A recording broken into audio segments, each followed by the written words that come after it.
Hi, friends. I just wanted to talk with you a little bit about the books that I selected for the kindergarten and first grade lessons in the Mail Myself to You series of lessons. And actually, it's not even the books in those lessons that I want to talk to you about, but some other books that I didn't get to include that I just wanted to mention. So, um, one book that I did not use in the lessons is called Dear Juno, and I really, really love this book.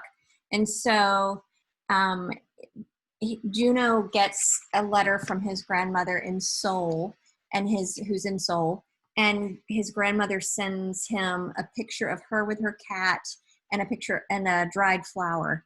And from those two artifacts, he knows that his grandmother has a new cat and that she has planted some new flowers, even though he can't read the words in the letter yet. And his parents read the letter to him. In fact, it confirms what he inferred from the things in the letter. And so it just kind of illustrates the ways that we can, that context helps us understand what we're reading. And then I love the writing is in Korean, the letter. And then he writes her back. And when he writes her a letter back, he draws her pictures.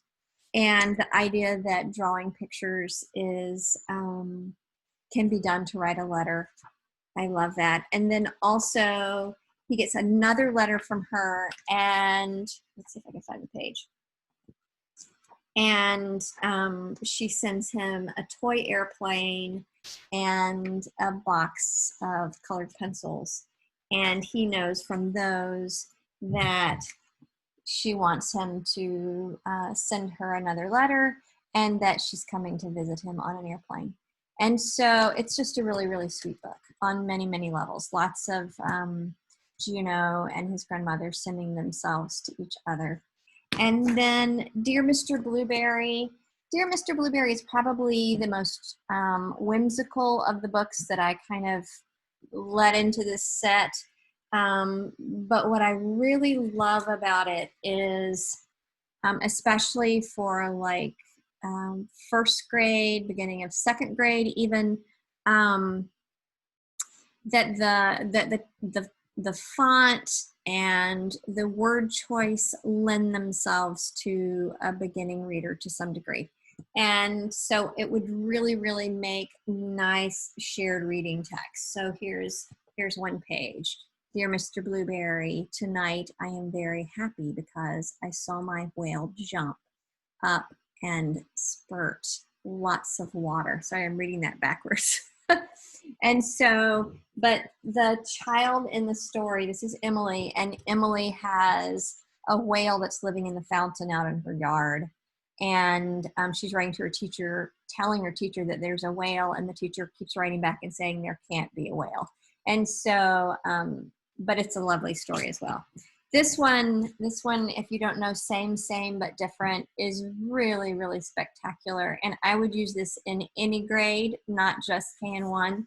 But the two children who are writing to each other from across the world, Kailash, I'm not sure I'm saying his name correctly, and Elliot,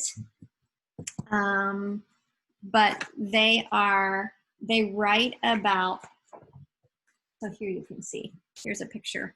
One is showing a tree that he has a tree house in, and the other is showing climbing a tree, and they end up saying same but different. So here are the two families, and in a lot of ways they're the same, and a lot of ways they're different. And so it's same but different. And same but different, if you use this language in the beginning of a school year, you could keep it all year. And I think it creates a way to talk about the ways that we're all the same, you know, the connections that we share.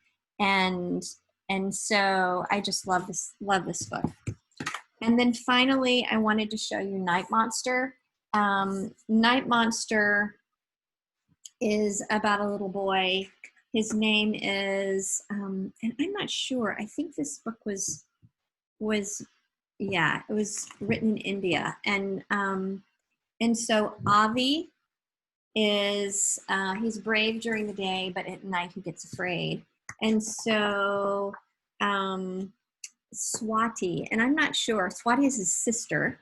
So his sister tells him that they're going to set up a box.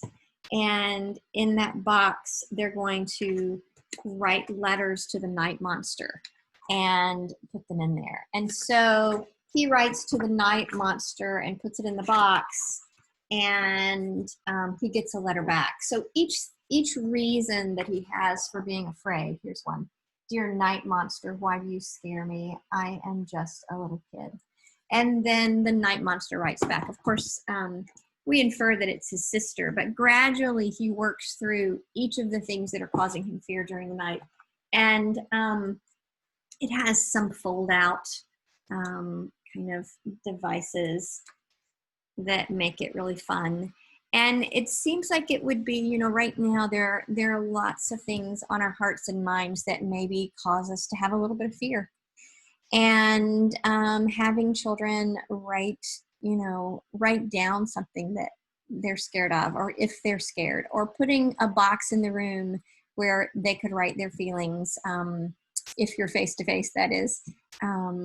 It just seems like there are some ways that you could extend or build on this lovely book. So that's those are some of the other titles that seem appropriate for kindergarten and first grade.